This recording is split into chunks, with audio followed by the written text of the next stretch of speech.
The movie begins in Perth, Australia. Professor Edgar Solomon is welcomed to make a speech in front of several people at a party.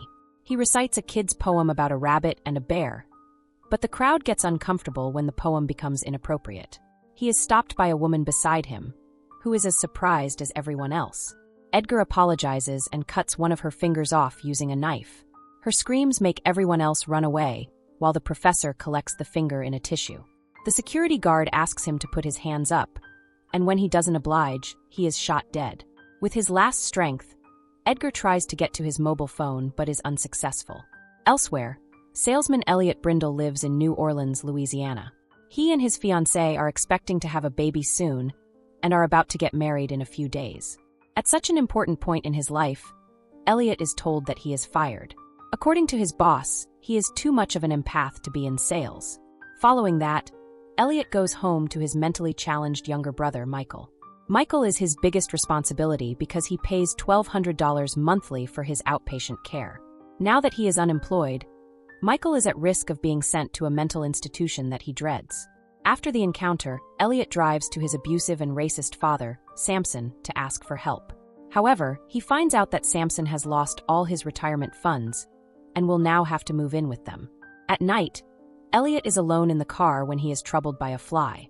He gets a call from someone who claims that he has been selected for a one-of-a-kind game show that could make him a lot of money. At first, Elliot thinks that the person is a scammer. He is about to end the call but stops when the initiator recites all of Elliot's family history. He seems to know everything significant that has happened in Elliot's life since his childhood, including the details about his mother's fatal car accident. At last, he also talks about the fly that has been bothering him recently. Elliot is left speechless. The man claims that if he kills the fly, $1,000 will be sent to his bank account. Without thinking much of it, Elliot swats the fly and kills it. Seconds later, a notification informs him that his bank account has been credited with $1,000. He quickly gets out of the car to check if someone is spying on him. Looking around, he realizes that he is, in fact, alone.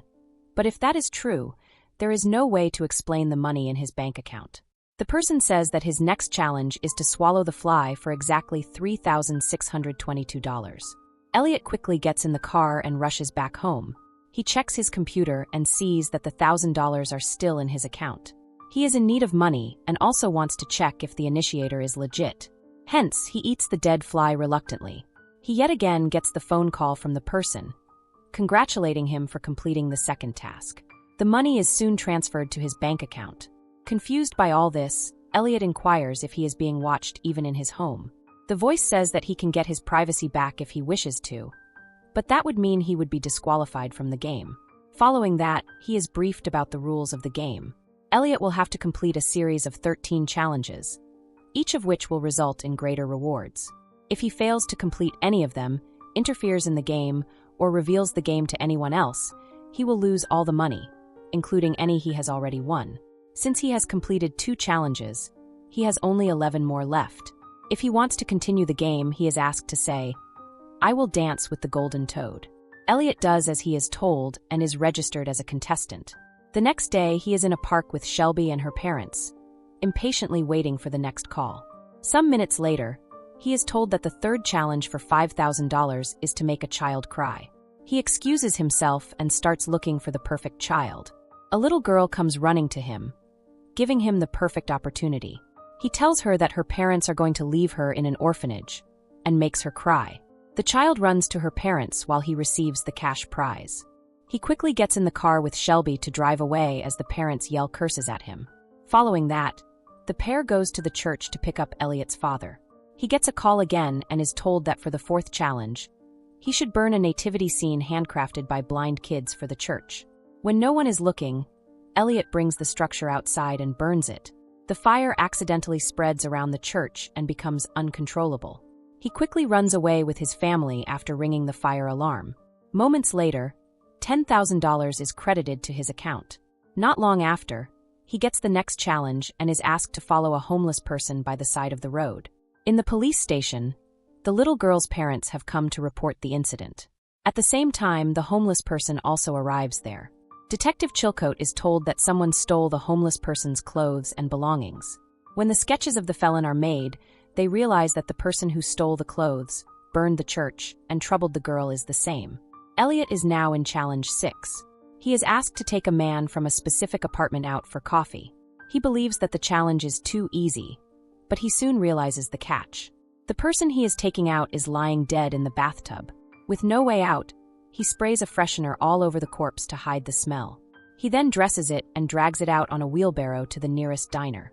The waitress comes to take his order and doesn't think much about the dead guy because his face is hidden with a hat. Elliot is given a deadline to complete the mission. Hence, the slow waitress annoys him. Just then, a group of policemen enters the diner for lunch. When the coffee doesn't arrive till the last second, Elliot snatches a cup from the policeman's table. The challenge is completed, but he is in trouble with the police. They ask him to come out to talk, but he sees that they were drinking on duty and calls them out. At last, he manages to run away while arguing. He gets a call from the initiator who is impressed by his skills. Hence, he jumps him directly to the 8th challenge. But Elliot's happiness doesn't last long when he is informed that he has left his library card in the diner. The police will soon find him, but if he completes all challenges, the initiator will get him free no matter what. Now, his only way to a free life is to complete the challenges. Following that, a van picks Elliot up and brings him somewhere for his next mission.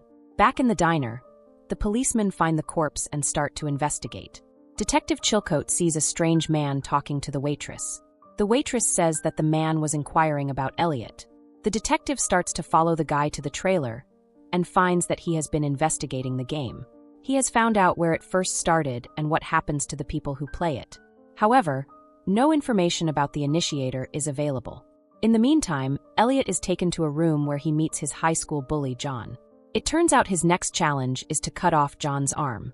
He doesn't have to do it forcefully because John is volunteering to get his arm cut for money. When Elliot hesitates, the guy reminds him of all the ways he was bullied, making him do it. After cutting it off, he drives John to the hospital. He gets $250,000 for the mission. Then, he drives to his practice dinner for his wedding. His next mission is to trash the party in front of everyone and urinate in one of the flower arrangements. The police arrive there looking for Michael, accusing him of public nudity. Elliot takes the opportunity to help Michael and distract the police by trashing the party. He breaks all the cutleries and pees on the flowers. This way, Shelby thinks that he is doing it for his brother when in reality, he is doing it for the challenge. He manages to run away from the security, but his next challenge is to surrender himself. He reluctantly goes back and is arrested. In the police station, he is interrogated about everything he did throughout the day. When he is accused of things he didn't do, he finds out someone else is also playing the games. When no one is watching, he breaks the bottom of the chair and uses it as a weapon to hold a policeman hostage. At last, he jumps out of the window and lands on a dumpster. He loses his phone in the chase and has no way to contact the initiator. Just then, he notices a homeless woman walking by and assumes she is sent by the initiator. The two enter a trailer nearby. Somewhere else, Detective Chilcote finds the conspiracy theorist, Vogler, he was looking for. It turns out that his wife had played the game some years ago and died while playing it. Since then, Vogler has been trying to find the initiator. Back in the trailer, the woman asks Elliot to hang a clothes hanger as his next mission. He does it but soon finds out the string goes across the road that a group of youngsters is riding their bikes on. If the string stays there, it will cut their heads off. Elliot quickly removes the string, not wanting to kill people for the challenge. However, the second person who is also playing the game ties another string across the road and brutally kills the youngsters. Seeing their decapitated bodies, Elliot refuses to continue the game. He runs behind the second player to stop him as well. The man gets in a van and drives away while being followed by Elliot. The initiator calls Elliot on a phone that he had stolen earlier to tell him about his last mission. He says that the last mission is the same for all players. He has to kill one of his family members. Elliot ignores the call, not wanting to continue the game. To his surprise, he sees the van parked in front of his apartment building. When he goes in, he finds his father in the living room and Michael in the bathroom.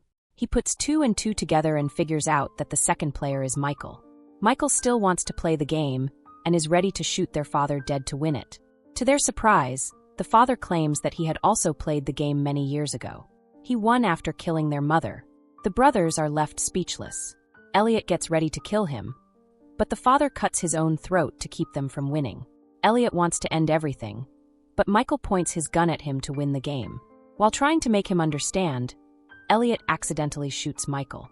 Even then, the younger brother doesn't give up. He stabs Elliot but dies in the process. Elliot has finally completed all 13 challenges. He limps away from the house while being watched by Detective Chilcote. We find out that the detective is also working for the game. He has killed Vogler because he was too close to finding out about the initiator.